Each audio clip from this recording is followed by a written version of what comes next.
Hey guys, there's Kenny. Everybody say hi to Kenny. Welcome back, guys. I'm back in the van, obviously, and I am getting ready to install L-Track. So I just got done insulating this whole wall. So everything here to this point is now like insulated. Everything here back is insulated. Forward, I still got to do that, but I got maybe some plans up there. But anyway, so all this stuff is insulated up to that point. Now I'm going to get some L-Track. L-Track, for those of you that don't know, and the thing is, there's probably some of you that don't, because I didn't, is this stuff. It's really, really cool. It's just almost infinite mounting points, and, well, it's definitely not infinite, you can count that, but you know what I mean. Lots of mounting points. I got some 6-foot sections, and we're going to go right up here with it, like that. We're going to get this mounted. So I've never done this before. I'm going to be using rivet nuts to bolt this thing to the wall. So yeah, let's get started. Okay, so since I just had this wall panel off, I know about how far there's a beam that runs across this whole deal, and I know how far down it comes. So I just need to come down a little bit from these rivets, and I'll be able to put it in there. The thing about this, so I was a carpenter in an old life, right? And I used to measure things for level and plumb. The thing is, the van is not necessarily level or plumb. So we can't just get a level in here and get things level, because the van's probably tilted a little bit. So what we need to do is measure off of other things on the van so that it's equal, right, with everything. So square, that's a better name for it when you're dealing with a van, not level, but square. So to start this thing, I know that I want L-Track all the way back against the back. And right now, since I don't have the wall in, I'm not exactly sure where that's going to go. So I don't want to butt the L-Track up there yet. So what I'm going to do is I'm actually going to start here at the back. I'm going to find a point here, drill into it, put a rivet nut in there, hang this end of it. Then I'm going to check, then I'm going to hang this into the L-Track down here. Then I'm going to come across and I'm going to make sure it's square to the roof and all that, and hit all the other holes, and then we'll bolt her up.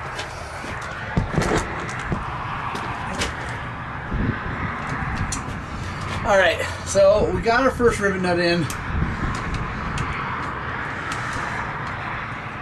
You guys will see what I'm doing here in just a second, because that is not super strong.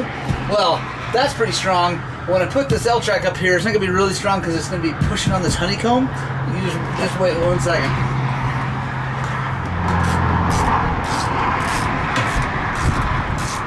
Alright, so we got a tape measure. We're going to hold this up relatively level.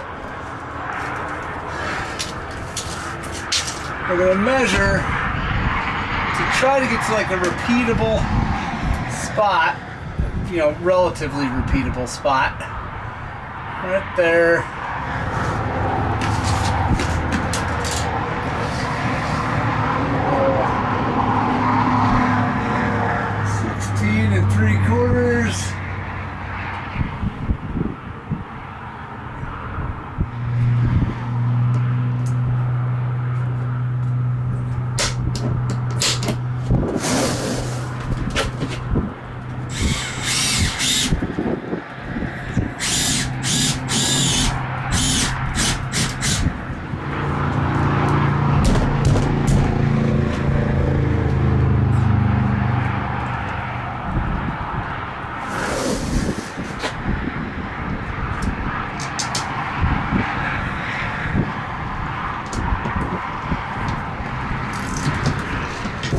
Tighten this up.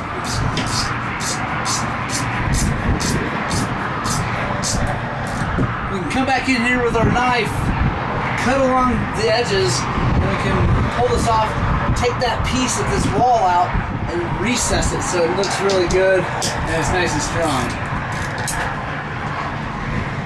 So go back and check everything, make sure we're basically the same. All the way down.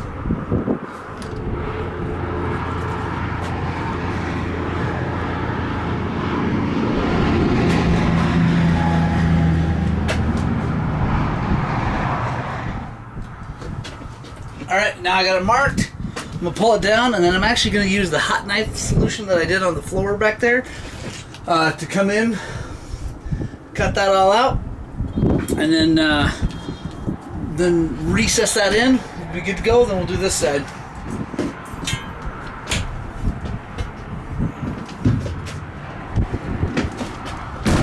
All right, got the glue wrench back out. Got a knife.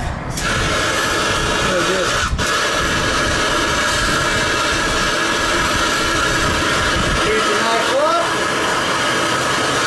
Cut through the plastic. Alright, this is going to take a while. I'm going to go do this. Check back in when I get it off. Alright, got it all cut.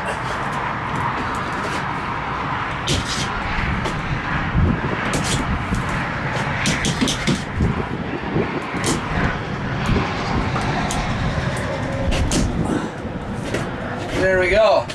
That's a good thing. It pulled those rivet nuts out, which is totally fine because they weren't totally riveted like they should be because of the plastic, but that's cool. So now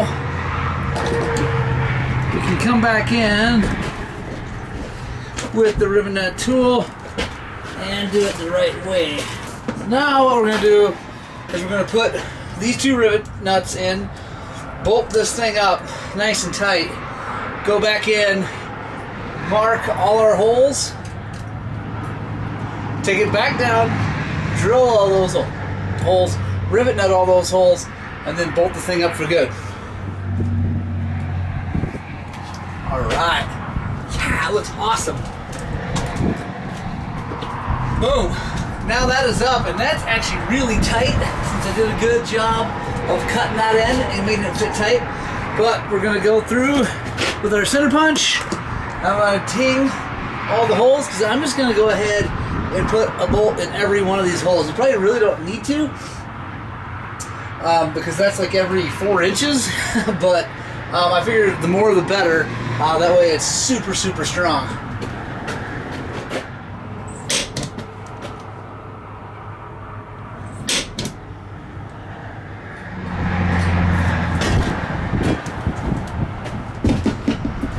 And I know this is an awful lot of up, down things, but I think it's going to make it look really good, be really strong, and everything line up. And that's kind of just the deal. That's the price you got to pay to make this thing look right. You could probably do it a lot faster, but I'd rather have it be nice.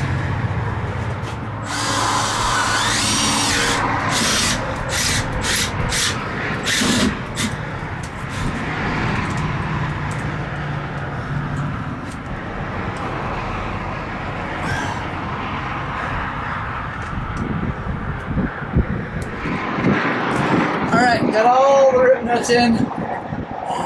It's a lot of work.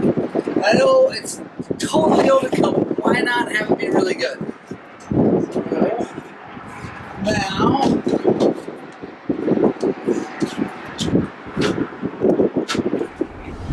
so probably now more than ever, it's important to just run bolts in all the holes, get the threads started before you tighten anything down. I did a pretty darn good job of lining those up, but just in case any of them are a little bit off, we'll just get these all in there loose and go tighten them all down.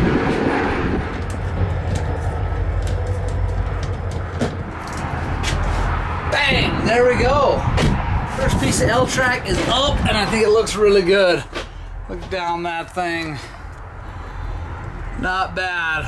Not bad at all. Super happy about that. And let me go show you what one of the things I'm going to put up here, kind of just to show you how this L-track stuff works. So one of the staples of every dirt bike racer's van is an easy up. You got to have an easy up, set up at the races, all that stuff. This thing, the L-track, makes it super easy to strap this thing up. Now you'll see it is like right at the top. That's okay. I'll show you why here in a second. But it's kind of where it had to go because this beam doesn't go much lower than this, and I didn't want to shore up this big hole with a bunch of stuff just for this. Now in the future, I'm probably going to do that so that I can build bunks that fold down so that we can have beds back here. But right now, I wanted it to be a little bit easier. But let me show you how this L-track stuff works. It's really cool. It's cool because these are the fasteners that go in it. Just take this, boom, just like that. And that's the other cool thing. They adjust, you just push like this, and you can move them wherever you need them. I honestly just found this bungee in the shop, so I probably need a bit longer one and a little bit different one. There's Zach Sheets! He's so angry! Check it out, Zach Sheets. Yeah. Huh? Yeah, I know. Shut up, Zach Sheets! No, right on, guys. I think that turned out really, really well. Yeah, it could definitely have gone a little bit lower, but that would have required a bunch of structural stuff in this hole over here that I don't want to do right now. And this is not going anywhere. It's not going to flip up over that, and with this case on, it's not riding on the actual easy up canopy, so I'm really happy about that. Thanks for watching, guys. I gotta do this side right now. I'm not gonna film that because I'm sure you guys don't want to watch me go through that whole process, but I'm gonna get this side done, and then I'm gonna measure out these and figure out how long I need these next ones to be to go up to where I want the wall to be eventually. So probably the next video in the van build is going to be building this shelf up here that's going to go over the top of the front of the bikes for gear bags. I'm holding off on the wall. I have not completely decided what I'm going to do with the wall yet. I also haven't decided exactly what I'm going to do up here on the ceiling as far as insulating and sheathing. I haven't decided that yet. I will. Yeah, I got to make a decision here pretty quick, but anyway, I'll get something up there pretty soon. Yeah, anyway, thanks guys for watching. I super appreciate you watching. If you're enjoying this van build, make sure you hit the subscribe button because I'm learning how to do all this stuff as we go. So I hope that's helping you learn. Please comment below any questions, anything like that. If I missed something or you think I should do something different or whatever, let me know because like I said, I'm learning. I love you guys. I hope you get out and spread the gospel of two wheels, and I hope that what we're doing here at Highland Cycles is inspiring you to maybe build a van, but more importantly, work on and get out and ride your dirt bikes!